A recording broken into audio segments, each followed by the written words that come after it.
ওদের টিপের সাইজ মগজের সাইজের চাইতে বড়। যত বড় টিপ পরে ওই সাইজের মগজটা যদি মাথায় থাকতো তবুও হয়তো এমন কিছু হতো না, যেটা ইতিমধ্যে দেখা গিয়েছে। ওরা নতুন করে আওয়ামী লীগের সাথে পরকীয়ায় মেতেছে। এই ফ্যাসিবাদীদের বিচারের ক্ষেত্রে কোন ঘোড়ার টিমটা তারা করেছে। এমনকি নারায়ণগঞ্জ থেকে আইভিকে গ্রেফতার করা হলো, ভালো কথা।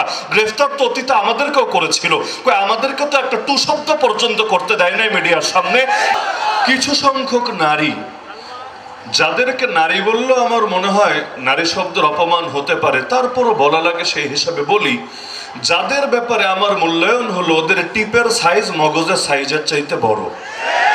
যত বড় টিপ পরে ওই সাইজের মগজটা যদি মাথায় থাকতো তবুও হয়তো এমন কিছু হতো না, যেটা ইতিমধ্যে দেখা গিয়েছে।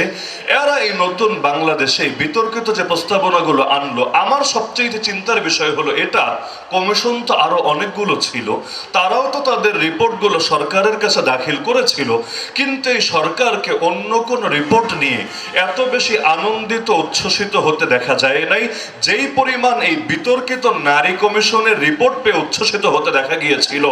এমনকি দুই পাশে এই মোটা মোটা টিপওয়ালি মহিলাগুলো দাঁড়িয়ে যখন ছবি তুলছিল, তখনও পর্যন্ত সরকার প্রধানের চেহারা থেকে মনে হচ্ছিল যেন পূর্ণিমার চাঁদের বিকিরণ প্রকাশিত হচ্ছে।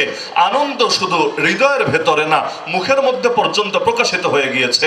অথচ এই কমিশনের প্রস্তাব যদি বাস্তবায়ন করা হয়, না ধর্ম থাকবে না দেশ থাকবে। এই দেশের নারীদের এতকালের যে চিরাচরিত ঐতিহ্য আছে, সংস্কৃতি আছে, সবই তো যাবে বরবাদ হয়ে। এই ফ্যাসিবাদীদের বিচারের ক্ষেত্রে কোন ঘোড়ার টিমটা তারা করেছে। এমনকি আমরা দেখতে পাই এই জোকার হামিদরা পর্যন্ত জাতির সামনে প্রকাশ্যে বুক ফুলিয়ে দেশ ছেড়ে চলে যাচ্ছে।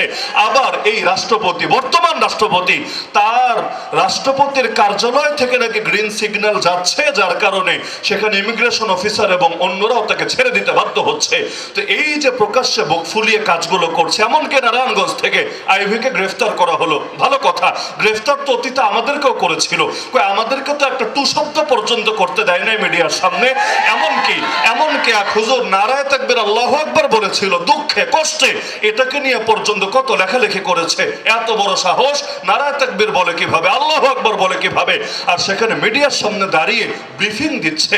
আর পুলিশ অফিসাররা এবং পুলিশের অন্যান্য সদস্যরা দুই পাশে পেছনে এমন ভাবে দাঁড়িয়ে আছে, মনে হচ্ছে প্রটোকল দিচ্ছে। প্রটোকল, প্রধানমন্ত্রী বক্তব্য দিচ্ছে আর তারা প্রটোকল দিচ্ছে, আর তাদের সামনে দাঁড়িয়ে বুক ফুলিয়ে জয় বাংলা, জয় বঙ্গবন্ধু স্লোগান দিচ্ছে। আর এই 1500 শহীদ জীবন দিয়েছে, আবার নতুন করে ফাইজলামি স্লোগান শোনার জন্য। আর এত ভাইয়ারা এখন আহত হয়ে পড়ে আছে, ওদের মুখ থেকে এই সমস্ত স্লোগান পুনরায় শোনার জন্য।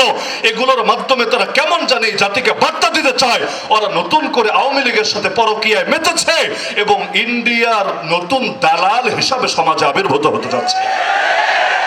এই সংস্কার শব্দটা আমার মনে হয় বর্তমান বাংলাদেশে সবচাইতে বেশি অপব্যবহারের শিকার হওয়া শব্দ। বিগত সময় আমার এখনো মনে আছে, সেই বাংলাদেশে যখন এই আওয়ামী লীগের আগের যে 2টা বছর ছিল, যে সময় তত্ত্বাবধায়ক সরকার বাংলাদেশে দেশ পরিচালনা করেছিল, ওই সময় ব্যাপকভাবে সংস্কার শব্দটা খুব বেশি উচ্চারিত হতো এবং ওই সময় মানুষ এই শব্দটা দেখে নতুন করে আশা বুনতে শুরু করেছিল। কিন্তু পরবর্তীতে দেখা গেল সংস্কার বলতে লোকে যা বোঝে, সরকার মহল তা বোঝে না, তাদের দিলের মধ্যেও সেটা থাকে না। এই বিগত এতগুলো মাস চলে গেল, আগস্ট থেকে শুরু করে সংস্কারের নামে এখনো পর্যন্ত কার্যকর দৃশ্যমান তেমন কিছু আমরা দেখছি না, কিন্তু উল্টো এমন কিছু দেখছি যেগুলো নিয়ে নতুন করে বিতর্ক শুরু হতে কোনো দ্বিধা হচ্ছে না। এই যেমন নারী বিষয়ক কমিশন, এই সরকারের তো সবচাইতে প্রায়োরিটি দরকার ছিল আওয়ামী লীগের বিচার করা, অপরাধীদের বিচার করা, নির্বাচন ব্যবস্থার সংস্কার করা এবং আর যাতে কখনো ফ্যাসিবাদ মাথাচাড়া দিতে না পারে সেটার ব্যবস্থা করা।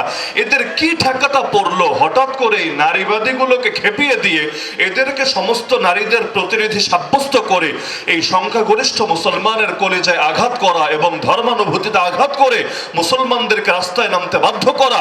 এগুলো থেকে বুঝতে তো আসলে বাকি থাকে না তাদের ভেতরে খুব বেশি দেশপ্রেম কাজ করে না, তারা সংস্কার শব্দ ব্যবহার করে এই জাতিকে ধোঁকা দিতে চায়।